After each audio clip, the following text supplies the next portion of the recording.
Hello everyone, good evening. आप सभी का स्वागत है एक और नई वीडियो में। ये अपना यूट्यूब चैनल है। अगर कोई मेंबर पहली बार वीडियो को देख रहे हैं तो सिंपल चैनल को सब्सक्राइब करना। आगे बढ़ेंगे, बात करेंगे आज हमने कौन कौन से ट्रेड किए थे, कौन कौन सी ट्रेड में टारगेट हिट हुए थे एंड ट्रेड्स का लॉजिक क्या था। एंड कल मंथली एक्सपायरी है निफ्टी की, तो थोड़ा निफ्टी के बारे में भी मैं आज बात करूँगा ना, क्योंकि मंथली एक्सपायरी है और पिछले शायद 3 दिन से कोई मूवमेंट नहीं आया है। जिस दिन मिड कैप निफ्टी की एक्सपायरी थी तब भी जीरो मूवमेंट था मार्केट में। फिर निफ्टी वाले दिन एक स्पाइक लगी थी, बस कल की बात कर रहा हूँ मैं। कल एक शायद 2 बज के 30 मिनट के आसपास एक स्पाइक लगी थी, जिसमें 20 रुपये का प्रीमियम 150-200 जाके आया था और कोई खास मूवमेंट नहीं आया। आज भी आप देखोगे तो बैंक निफ्टी में कोई खास मूवमेंट नहीं आया। 3 दिन से लगातार मार्केट साइड में, मतलब समझ रहे हो, कॉल और पुट दोनों साइड के प्रीमियम टूट रहे हैं बहुत तेज़ी से। और कल निफ्टी की एक्सपायरी है, मंथली एक्सपायरी है, और ये बेस्ट चांस है कि पिछले 3 दिन से प्रीमियम टूट रहे हैं, प्रीमियम सस्ते हो चुके हैं, मूवमेंट भी नहीं है 3 दिन से। तो कल चांस है कि हमें एक अच्छा मूवमेंट मार्केट में देखने को मिले, वो भी 2 बजे के बाद में। उसका लॉजिक मैं प्रॉपर समझाऊंगा वीडियो में कि क्यों मुझे लगता है ऐसा, ठीक है। एंड आगे बढ़ेंगे, पहले तो हम इसको मैं हटाता हूँ साइड में एंड चार्ट पे चलते हैं। आज एक हमारा रिलायंस में बस ऐसे लगा, ठीक है। रिलायंस कल मैं आपको देके गया था इंटरडे ट्रेड करने के लिए, आप सभी को याद है, और वो बुलिश साइड के लिए देके गया था। तो मॉर्निंग में हमने रिलायंस में एक ट्रेड पकड़ने की कोशिश की थी। मुझे उम्मीद थी रिलायंस आज चलेगा, बट आज भी मार्केट ने कोई खास मूव दिया नहीं। और हमारा एसएल कहाँ हिट हुआ वो मैं आपको बताता हूँ। देखो, ये एक सपोर्ट जोन मैंने निकाला हुआ था, ठीक है, और ये वहीं से बाउंस किया है जहाँ से मैं सोच रहा था सपोर्ट जोन वही है। बट इंटरडे में आपको पता है ना, इंटरडे में तो आपको एसएल तो रखना ही पड़ेगा। ट्रेड में पोजीशनल ट्रेड तो है नहीं कि डिलीवरी में लेके होल्ड कर लो। इंटरडे में आपको एसएल रखना पड़ता है प्रॉपर, एंड अगर एसएल लग जाए तो ट्रेड को कट भी करना पड़ता है, चाहे तुम्हारी थोड़ी दूर सपोर्ट क्यों ना हो वो। मतलब इसके अंदर हमारा 10 पॉइंट का एसएल बन रहा था। मैं आपको बताता हूँ किस तरह से, ठीक है। जैसे कि मॉर्निंग में पहली कैंडल ये बनी रेड वाली, ठीक है। इसने भी थोड़ा रिजेक्शन लिया अपनी बाइंग जोन से, ये देखो नीचे की तरफ आई बट ये सस्टेन नहीं कर पाई, वापस ऊपर चली गई। फिर एक ग्रीन कैंडल बनी अच्छी खासी, जिसने भी यहीं से रिजेक्शन लिया और इसको पूरा कवर कर लिया उसने, है ना। तो यहाँ मुझे दिखा कि अच्छा बाइंग प्रेशर है रिलायंस में। और रिलायंस की एक आदत है, आप कभी चेक करना, जिस दिन भी ये मूव करेगा ना, ये उस दिन ऐसे नहीं करता कि 1 बजे तक साइडवेज फिर मूवमेंट कर देगा, या फिर 10-11 बजे तक साइडवेज फिर मूवमेंट कर देगा। नहीं, इसका लॉजिक सिंपल है, जिस दिन चलेगा ओपन होते ही चलेगा, इधर उधर कुछ नहीं देखता। फिर ये ओपन होते ही इसके अंदर जलवा स्टार्ट हो जाता है और ये पूरे दिन चलता है जब भी इसके अंदर बड़ी मूव आती है। तो यहाँ पे मैंने एक पोजीशन बनाई थी एंड मुझे यहाँ दिखा था कि मेरा एसएल बन रहा था। एक सेकेंड, देखो मैंने इसके हाई पे एंट्री ली थी, यहाँ मेरा एसएल बन रहा था 10 पॉइंट का, ठीक है। यहाँ मैंने रिस्क लेना क्यों ज़रूरी समझा, देखो यहाँ मुझे एसएल मिल रहा था 10 पॉइंट का। एंड अगर आप देखोगे रिलायंस कितने रुपए का स्टॉक है, रिलायंस स्टॉक है 3000 रुपये का। तो अगर यहाँ से मैं 1% की मूव भी कैप्चर कर लेता, ठीक है, जो 1% चलना तो कोई बड़ी बात नहीं है ना स्टॉक के लिए। अगर मेरी एंट्री यहाँ हुई है, एसएल मेरा 10 रुपये का है, मैं यहाँ से अगर लेके चलूँ 1% की मूवमेंट भी, तो आप देखोगे तो इस हाई तक आ रही है। और पॉइंट कितने हो रहे हैं, 30 पॉइंट हो रहे हैं। मैं अगर 10 पॉइंट का रिस्क लेके 30 पॉइंट कैप्चर कर ले रहा हूँ किसी स्टॉक में, मतलब क्या है, 1:3 कैप्चर कर रहा हूँ मैं। यहाँ मैंने 5000 रुपये का रिस्क लिया है इस एक कैंडल में, पहली ट्रेड की बात कर रहा हूँ मैं। पहली कैंडल में 5000 रुपये का रिस्क लिया, 10 पॉइंट का एसएल था। मुझे उम्मीद थी कि 1:3 मिलेगा तो मैं 15,000 रुपये 12,000 रुपये स्टेट से निकालूंगा।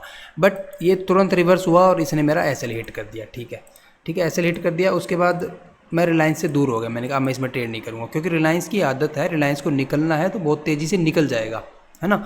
उसके बाद इसने काफ़ी टाइम वेस्ट किया, फिर आखिर में आप देखोगे तो 12 साढ़े 12 बजे के आसपास जाके इसमें एक मूव आया और ये फाइनली अपने टारगेट के पास पहुंच गया, है ना। इसमें अपना एसएल हिट हुआ कि क्यों हुआ, सिर्फ इसी वजह से हुआ ना कि हम इंटरडे ट्रेड कर रहे थे। अगर मैं पोजीशनल ट्रेड कर रहा होता मतलब डिलीवरी में बाई करता, तो फिर थोड़ी ना एग्जिट करता, तो फिर तो रखना मैं। तो फिर जब तक इस सपोर्ट के नीचे क्लोज नहीं करता, 1 घंटे की कैंडल 2 घंटे की कैंडल, तब तक मैं होल्ड करता इसको। और इसके नीचे क्लोज क्यों करेगा, इसको ऊपर जाना है। मैं आपको कल ही बता चुका हूँ कि इन स्टॉक्स पर नज़र रखो, ये अगर सस्ते मिल रहे हैं तो बाय करो। ये बस तैयार है बिल्कुल अपनी ट्रेंड लाइन को ब्रेकआउट करने के लिए। कल मंथली एक्सपायरी हो सकता है कल कर दे, हो सकता है अगले वीक करे, बट मुझे लगता है रिलायंस बिल्कुल रेडी है एक मूव के लिए। जो मूव का पहला टारगेट मुझे लगता है 3080 का मिलेगा, है ना। 3000 को जैसे ही क्रॉस करेगा तो 3080 का पहला टारगेट है, 3% का यहाँ से। एंड रिलायंस में अपना ऐसा लगा और बाकी सारी ट्रेड में ऑलमोस्ट टारगेट लगा। मैं आपको चेक करवा देता हूँ, देखो ये हमारा ग्रुप है। जो जो मेंबर IIFL में अकाउंट ओपन कर चुके हैं उनको हम इस ग्रुप में ऐड कर दिया हमने तुरंत। एंड आप सभी को बता दूं कंपलसरी है आप सभी को IIFL में अकाउंट ओपन करना। अगर आपका अकाउंट IIFL में ओपन हो चुका है हमारे लिंक से, तो आप हमें व्हाट्सएप पे इन्फॉर्म करो कि मेरा अकाउंट ओपन हो चुका है, आपको VIP ग्रुप में ऐड कर दिया जाएगा free of cost life time के लिए। एंड अगर किसी मेंबर का अकाउंट पेंडिंग में है, कोई भी प्रॉब्लम आ रही है, डिस्क्रिप्शन में नंबर दिया हुआ है, कॉल करो, डायरेक्ट 5 मिनट में आपका अकाउंट ओपन करवा दिया जाएगा, ठीक है। एंड जिस किसी मेंबर का अकाउंट ओपन है और जो हमारे ग्रुप में ऐड है, उनके लिए मैंने मॉर्निंग में मैसेज डाला था कि ट्रेड करना IIFL में कंपलसरी है, क्योंकि हम हर वीक चेक करेंगे सैटरडे संडे को। जिस मेंबर का हमें दिखेगा एक वीक हो गया अकाउंट में कोई ट्रेड नहीं हो रही है, जो ट्रेड हमारे सिर्फ देख रहा है या फिर किसी और ब्रोकर में जाके कर रहा है, या मतलब मेन चीज़ है IIFL में उसके अकाउंट में ट्रेडिंग नहीं हो रही है बट वो हमारी ट्रेड देख रहा है डेली, तो उसको हम अपने ग्रुप में नहीं रखेंगे। हमें चाहिए सिर्फ एक्टिव क्लाइंट्स जो ट्रेड कर रहे हैं, जो देखने के लिए बैठा उसको हम नहीं रखेंगे। एंड एक हफ्ते तक अगर किसी का अकाउंट में ट्रेडिंग नहीं होगी तो उसको रिमूव कर दिया जाएगा, सिंपल सी बात है। तो डेली मॉर्निंग में मैं ये मैसेज डाल देता हूँ कि ये कंपलसरी है, तो अपनी ट्रेडिंग कंटिन्यू करो, ठीक है। फिर आप देखोगे तो हमने एक निफ्टी की कॉल दी, 100 रुपये पे हमने एंट्री करवाई, 85 का SL था, टारगेट दी 115, 130, 145। पहला टारगेट हिट हो गया 20 मिनट के बाद में, ठीक है। पहला टारगेट हिट हुआ, उसके बाद इस ट्रेड में SL लग गया, बट एक टारगेट मिल गया, 1:1 तो मिला, हमें क्या दिक्कत है। और डब्बर की पुट हमने बाई की थी, SL आप देखोगे तो 21 रुपये पे बाय, SL दिया मैंने 19 रुपये का, सिर्फ 2 रुपये का मैंने इसमें SL दिया और 5 पॉइंट हमने इसमें कैप्चर किए। 21 रुपये से ही प्रीमियम ने 26-23 रुपये का हाई लगाया, 2 पॉइंट के SL के साथ हमने 5-6 पॉइंट कैप्चर किए, ठीक है। 1:3 यहाँ कैप्चर हुआ स्टॉक के अंदर। एंड उसके बाद फिर हमने ओरेकल फाइनेंस की ट्रेड दी थी पुट साइड की, OFSS, इसकी मैंने पुट दी थी 465 पे, और ये थी अक्टूबर वाली पुट। इसके अंदर भी आप देखोगे तुरंत ये 510 चला गया था एंड थोड़ी देर बाद 550 चला गया, तो 2 टारगेट हमारे इसमें भी हिट हुए। उसके बाद अपना टाटा कंज्यूमर दिया अक्टूबर का, ये अभी तक कोस्ट टू कोस्ट ट्रेड कर रहा है, क्योंकि ये ट्रेड एग्जीक्यूट ही बहुत लेट हुई थी, ये ट्रेड एग्जीक्यूट हुई थी 2:30 के आसपास, तो ये भी कोस्ट टू कोस्ट चल रहा है, देखते हैं ऐसा लगता है टारगेट लगता है।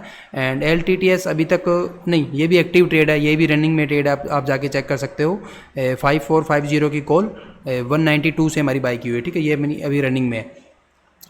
फिर लास्ट में 2 बजे के आसपास मैंने एक निफ्टी की कॉल साइड की ट्रेड दी, जबकि मेरा कोई मूड नहीं था, क्योंकि सारे मेंबर प्रॉफिट में बैठे थे ऑलरेडी, है ना, किसी को कोई प्रॉब्लम नहीं थी, सारे ट्रेड अपने चले हुए थे। बट फिर भी मुझे दिखा 2 बजे के आसपास एक निफ्टी मूव बन सकता है, जब निफ्टी 20 पॉइंट नेगेटिव ट्रेड कर रही थी, मुझे अच्छे से याद है, तब मैंने ये कॉल दी थी। एंड इसके अंदर हमने SL कितने पॉइंट का दिया था, 20 पॉइंट का, और आपके सामने है ये प्रीमियम 125 से 150, 165, 190, तीनों टारगेट इसमें हमारे हिट हुए। 20 पॉइंट के SL के साथ हमने यहाँ भी 60-70 पॉइंट कैप्चर किए। फिर लास्ट में हमने नॉर्मली ये मैसेज डाला कि जो मेंबर प्रॉफिट कर चुके हैं वो हमें स्क्रीनशॉट भेज दो, ठीक है। ये हमारे आज के ट्रेड्स थे। आप भी अगर इस ग्रुप में ज्वाइन होना चाहते हो तो IIFL में अकाउंट ओपन करो, डिस्क्रिप्शन में आपको लिंक मिल जाएगा, ठीक है। इसको मैं करता हूँ क्लोज। अब मैं बात करता हूँ कि जो निफ्टी वाली हमने ट्रेड की थी वो एंट्री कैसे ट्रिगर हुई है ना, उसको थोड़ा उसके बारे में थोड़ा डिस्कस करना पड़ेगा। ये देखो निफ्टी जब 20 पॉइंट नेगेटिव ट्रेड कर रही थी ना, तभी हमने इसको पकड़ लिया था। ये जो स्ट्रॉन्ग मूव आया ना पूरा कैप्चर किया हमने, ऐसा नहीं कि इतनी बड़ी कैंडल बनने के बाद एंट्री ली है, पहले ही एंट्री हो गई थी। आप अगर देखोगे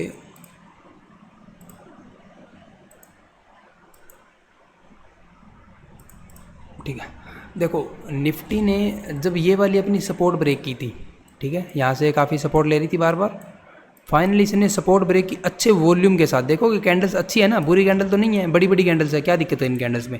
यहाँ पे क्या हुआ, कुछ बायर्स निकल गए, जिनका व्यू बुलिश नहीं था वो निकल गए, है ना, जिनको सिर्फ टेक्निकल की नॉलेज है, जिन्होंने देखा कि सपोर्ट ब्रेक होगी निकल जाते हैं, उन्होंने एग्जिट कर लिया। कुछ मेंबर ऐसे होंगे जिन्होंने पुट साइड की पोजीशन बना ली इस हाई के SL के साथ। तो कुछ लोगों ने हो सकता है यहाँ भी SL रखा हो, तो उनकी मर्जी है कौन कहाँ SL रखता है, बट यहाँ से कहीं ना कहीं काफ़ी लोगों ने कॉल साइड के पोजीशन एग्जिट कर दिए थे और पुट साइड वो शिफ्ट हो गए थे। उसके बाद मुझे भी यहाँ से लगा था कि एक डाउन साइड का मूव आ सकता है, बट मैंने एंट्री करना ज़रूरी नहीं समझा, क्योंकि मेरा व्यू बुलिश था। मेरा व्यू बुलिश क्यों है, क्योंकि मैं ऑप्शन चेन को 3 दिन से देख के बैठा हूँ, और 3 दिन पहले ही मैंने आपको बता दिया था कि मार्केट में जिन बंदों ने 25,000 की कॉल सेल की हुई थी, या फिर जिन्होंने 26,000 की कॉल सेल की हुई थी, वो मेंबर क्या कर रहे हैं, वो अपनी कॉल को वहाँ से एग्जिट करके 27,000 पे शिफ्ट हो रहे हैं और 26,500 पे शिफ्ट हो रहे हैं। इतना ऊपर क्यों शिफ्ट हो रहे हैं, क्योंकि उनको पता है एक्सपायरी तक एक अपसाइड का मूव आ सकता है, और हमने जो कॉल सेल कर रखी है 20-30 रुपये की, वो हो सकता है 50-60-100 रुपये चली जाए, तो हमको नुकसान हो सकता है। तो वो मैंने क्लियर देख लिया था ऑप्शन चेन में कि इन्होंने अपनी पोजीशन यहाँ से काट के ये स्ट्राइक चेंज कर रहे थे, ये ऊपर शिफ्ट हो रहे थे, अपनी रेंज बढ़ा रहे थे, तो वहीं से कहीं ना कहीं पता चल जाता है मार्केट में क्या होने वाला है। एक्सपायरी तक ये बुलिश ही रहने वाली है, ये हमें अंदाज़ा लग गया था। तो इस डाउनफॉल में मैंने कोई भी ट्रेड करना ज़रूरी नहीं समझा। मैं वेट कर रहा था कि जिन लोगों ने यहाँ से पुट के ट्रेड लिए हैं वो कहीं ना कहीं एक बार ट्रैप हो जाए, है ना। ट्रैप की मैं कन्फर्मेशन की वेट कर रहा था। इसने यहाँ पे काफ़ी टाइम वेस्ट किया। आपको पता है जब भी कोई ट्रेड चलनी होती है तो वो टाइम वेस्ट नहीं करती है। अगर इसको यहाँ से गिरना होता ना, ये चली जाती, इतना टाइम वेस्ट नहीं करती। ये अगर इतना टाइम बिता रही है ना कि आ जाओ मेरे एंट्री ले लो, सपोर्ट ब्रेक हो गई है, तो समझ लो ये ट्रेड चलने वाली नहीं है। तो इसने यहाँ पे काफ़ी ज़्यादा सस्टेन किया। मैं वेट कर रहा था कि एक बार इस सपोर्ट जोन के ऊपर आ जाए। यहाँ से इसने 2 अच्छी कैंडल मारी, सपोर्ट जोन के ऊपर आ गया, बस यहीं मैं अलर्ट हो गया। मैंने कहा चलो जिन लोगों ने पुट बाई की हुई थी उनके एसएल लग चुके हैं, एंड जिन्होंने अपसाइड की पोजीशन बनाई हुई थी, कमज़ोर प्लेयर थे, वो सब निकल चुके हैं। ऑपरेटर ने अपना काम कर दिया है। उसका काम यही है ना, कमज़ोर प्लेयर को पहले बाहर निकाल देना, फिर उसके बाद में मूवमेंट लेके आना। तो जैसे ही ये 2 कैंडल्स बनी, उसके बाद मैंने थोड़ा और वेट किया। मैंने कहा कहीं ऐसे ना हो फ्लो में ये वापस इसको यहाँ से गिरा दे। मैंने थोड़ा वेट किया, बट जैसे ही मुझे ये 2 हैमर मिले 5-5 मिनट के, यहाँ हमारी एंट्री ट्रिगर हुई थी।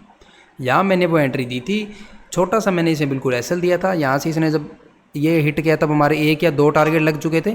फिर इसने थोड़ा टाइम वेस्ट किया, फिर 1 कैंडल मारी जिसके अंदर सारे टारगेट हिट। इस वाली कैंडल में सारे टारगेट हिट, ठीक है। ये सिंपल लॉजिक था इसके अंदर। अब जिन लोगों ने सपोर्ट ब्रेक होने पे पुट ली वो वहाँ पे फंस गए। देखो यहाँ पे पुट लेना बनता है अगर आप सिर्फ चार्ट को एनालिसिस करते हो तो। अच्छी सपोर्ट ब्रेक हुई थी, मार्केट ऑल टाइम हाई पे ट्रेड कर रही थी। अगर यहाँ से गिरती तो आपके पास एसएल कितना था, आपने मान के चलो यहीं की एंट्री हुई, एसएल आपके पास इतना था। अगर नीचे की तरफ ये शिफ्ट होता, ट्रेंड चलता, तो फिर आपको कहाँ तक पॉइंट कैप्चर करने को मिल जाते। पहला सपोर्ट यहाँ मिलता है निफ्टी को। तो जिन्होंने ये भी पोजीशन बनाई वो भी कोई दिक्कत नहीं है। लॉस हुआ, मार्केट का मतलब पार्ट है लॉस होना, कोई बड़ी बात नहीं है इसमें। ऐसा नहीं है कि लॉस हो गया तो कुछ बड़ी बात होगी, होता है ये लॉस सबको भी होता है, हमारा भी तो ऐसा लगा ही रिलायंस में। तो बट यहाँ पे मैंने पुट साइड की पोजीशन इसीलिए नहीं ली क्योंकि मैंने ऑप्शन चेन को देख रखा था। मुझे कहीं ना कहीं पता था कि ये मंथली एक्सपायरी जब तक क्लोज होगी तब तक, मतलब ये एक्सपायरी के कॉन्ट्रैक्ट जब तक क्लोज होंगे तब तक निफ्टी के अंदर गिरावट देखने को नहीं मिलेगी, ठीक है। ये निफ्टी का हमारा लॉजिक था। अब मैं बात करूँगा कल के बारे में। कल है निफ्टी की एक्सपायरी, ठीक है। आप एक चीज़ नोट करना, निफ्टी क्लोज हुई 26,000 पे, ठीक है। 26,000 के एट द मनी के प्रीमियम चल रहे हैं 60 रुपये के, ठीक है, जो कि मतलब नॉर्मल प्राइस है। इतना हमेशा ही चलता है, 60 रुपये सही प्राइस है बिल्कुल, ठीक है। ना ही कम है ना ही ज़्यादा है। इंडेक्स में कोई भी हलचल नहीं है फ़िलहाल, और जो अपनी इंडिया विक्स है वो भी बिल्कुल नॉर्मल है, किसी तरह कोई पैनिक क्रिएट नहीं हो रहा है। तो कल मुझे ऐसा लगता है साइडवेज में, फिर मार्केट साइडवेज ही रहने वाली है फर्स्ट हाफ में। फर्स्ट हाफ की बात कर रहा हूँ मैं। 12-1 बजे तक, 2 बजे तक मार्केट साइडवेज रहने वाली है, ठीक है। 2 बजे के बाद क्या होगा, 2 बजे के बाद जिन्होंने भी मंथली पुट सेल की हुई थी, कॉल सेल की हुई थी, मान के चलो कोई, मैं बात कर रहा हूँ बड़े प्लेयर की, सेलर्स की बात कर रहा हूँ, ठीक है, जिनका बड़ा पैसा लगा होता है। किसी ने 100 रुपये का प्रीमियम सेल कर रखा होगा कॉल या पुट, किसी ने 200 का सेल कर रखा होगा, कोई ऐसे बैठे होंगे जो आउट ऑफ मनी 30-30 के प्रीमियम सेल करके बैठे हैं, ठीक है। ऑप्शन चैन पे हमें दिखा देता है ना। तो जब इनके 100 रुपये के प्रीमियम सेल किए हुए 200 रुपये वाले, 30 रुपये वाले, पता कितने रेट आ जाएंगे। जब उनके रेट आ जाएंगे 5 रुपये, 6 रुपये, या फिर मान के चलो 2-3 रुपये, ठीक है, प्रीमियम काफ़ी छोटे हो गए इनके, तो ये प्रॉफिट तो बुक करेंगे ना कहीं। आपने अगर 100 रुपये का प्रीमियम बेच रखा है तो कहीं तो जाके उसको आप वापस खरीदोगे, तभी तो ट्रेड एग्जिट होगी। और तो ये सेलर क्या करते हैं, इनका कभी ये नहीं रहता कि प्रीमियम में जीरो हो जाने देता हूँ। जब इनका प्रीमियम 2-3 रुपये 5 रुपये रह जाता है ना, तो ये एग्जिट कर लेते हैं। ये फिर रिस्क नहीं लेते हैं, ये नहीं सोचते कि मैं 2 रुपये और खा लूँ, जीरो हो जाने दूँ, नहीं, क्योंकि इनको पता है ये मार्केट में कभी भी पैनिक क्रिएट हो तो 5 वाला कभी भी 50 जा सकता है। मतलब कहीं वो खाने की कोशिश कर रहा है 5 रुपये, बट अगर वहीं से मूवमेंट आ गई तो 45 रुपये जेब से देने पड़ जाएंगे, क्योंकि 5 वाला 50 कभी भी चला जाता है ना अपनी मार्केट में। फिलहाल इसी तरह की मूवमेंट है। तो उनको जब डर लगने लग जाएगा, उसके बाद की मैं आपको बात करता हूँ। जैसे एक बंदा तो है नहीं जो सेल करके बैठा है, अलग अलग पार्टियाँ होती है, अलग अलग बंदे होते हैं, अलग अलग अपनी ट्रेड लगा के बैठे हैं, ठीक है। छोटे ऑपरेटर होते हैं, बड़े ऑपरेटर भी होते हैं, कुछ रिटेल भी रहते हैं जो सेलिंग करते हैं, ठीक है। मान के चलते हैं कि 50 बंदे हैं जो सेल करके बैठे हैं, ठीक है। अलग अलग बंदे हैं जो एक दूसरे को नहीं जानते हैं, ठीक है। इन्होंने एक प्रीमियम मान के चलते हैं, जैसे मार्केट अभी बुलिश है तो इन्होंने पुट सेल करी हुई है, ठीक है। 26,000 की पुट इन्होंने सेल की हुई है।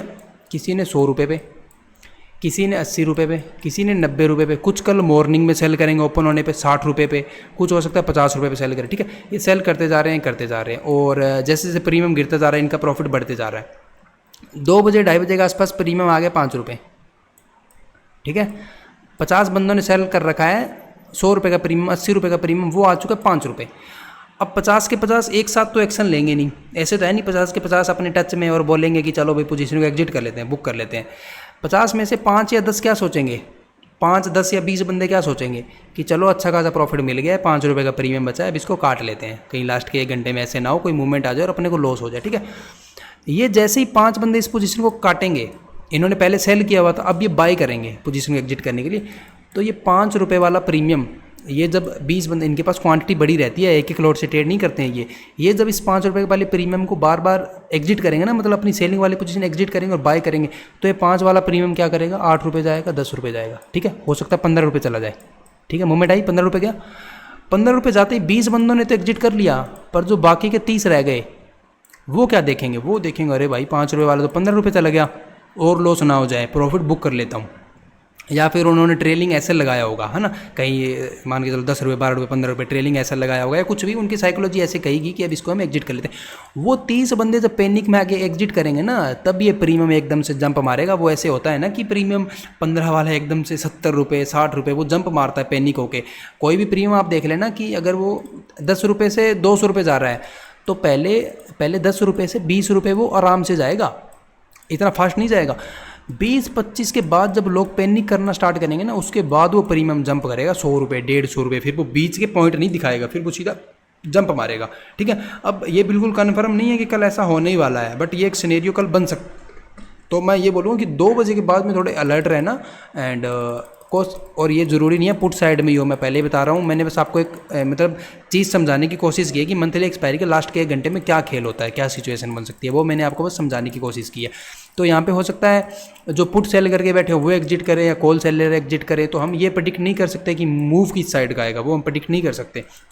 बट ये एक रहता है कि मंथली एक्सपायरी में लास्ट के 2 बजे के बाद एक मूव देखने को मिल सकता है, अगर पूरे दिन मार्केट साइडवेज है तो। ऐसे नहीं कि 12 बजे से 2 बजे तक एक बड़ी मूव आ गई, फिर तुम बोल रहे हो कि 2 बजे के बाद एक और मूव आएगी, नहीं, ऐसा नहीं होगा।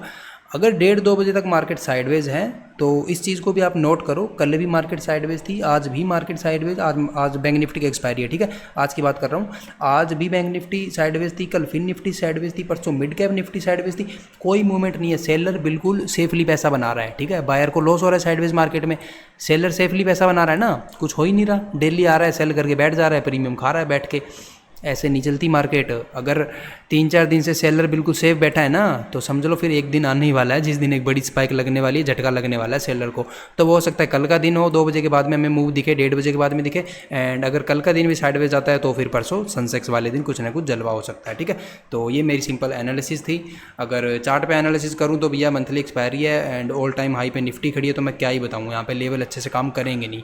तो जो एक लॉजिक बन सकता है जहाँ पे एक 0 to 0 ट्रेड बन सकती है, वो मैंने आप सभी को बता दी है। कल 1:30-2 बजे के बाद आप थोड़ी नज़र रखना, बट अगर आप मेरे ग्रुप में हो तो आपको तो नज़र रखने की जरूरत भी नहीं है, क्योंकि जो भी ट्रेड बनेगी वो मैं खुद ही प्रोवाइड कर दूंगा। एंड जो कोई ज्वाइन होना चाहता है, डिस्क्रिप्शन में आपको IIFL की लिंक मिल जाएगी, अपना अकाउंट ओपन करो, एंड अकाउंट ओपन करने में कोई प्रॉब्लम आए तो मुझे कॉल करो। और भी किसी तरह कोई डाउट है, क्वेश्चन है, डिस्क्रिप्शन में नंबर दिया हुआ है, आप व्हाट्सएप कर सकते हो। इस वीडियो को मैं यहीं पे करता हूँ क्लोज, एंड आप सभी की वीडियो को लाइक किया करो, एक लाइक में आपका कुछ भी नहीं जाता। हम डेली वीडियो अपलोड कर रहे हैं तो 1 घंटा लग जाता है 20-25 मिनट की वीडियो बनाने में, उसे अपलोड करने में, तो एक लाइक दे दिया करो। एंड अगर आपकी कोई भी पोजीशन कहीं पे होल्ड है जिसको आप मैनेज नहीं कर पा रहे हो, है ना, कोई भी स्टॉक है, कोई ऑप्शन की ट्रेड है, वो आप कमेंट सेक्शन में बता सकते हो कि मैं इस ट्रेड का क्या करूँ, तो उसका जो भी सोल्यूशन रहेगा वो हम आपको रिप्लाई में बता देंगे, ठीक है। तो इस वीडियो को मैं यहीं पे करता हूँ क्लोज। Thank you.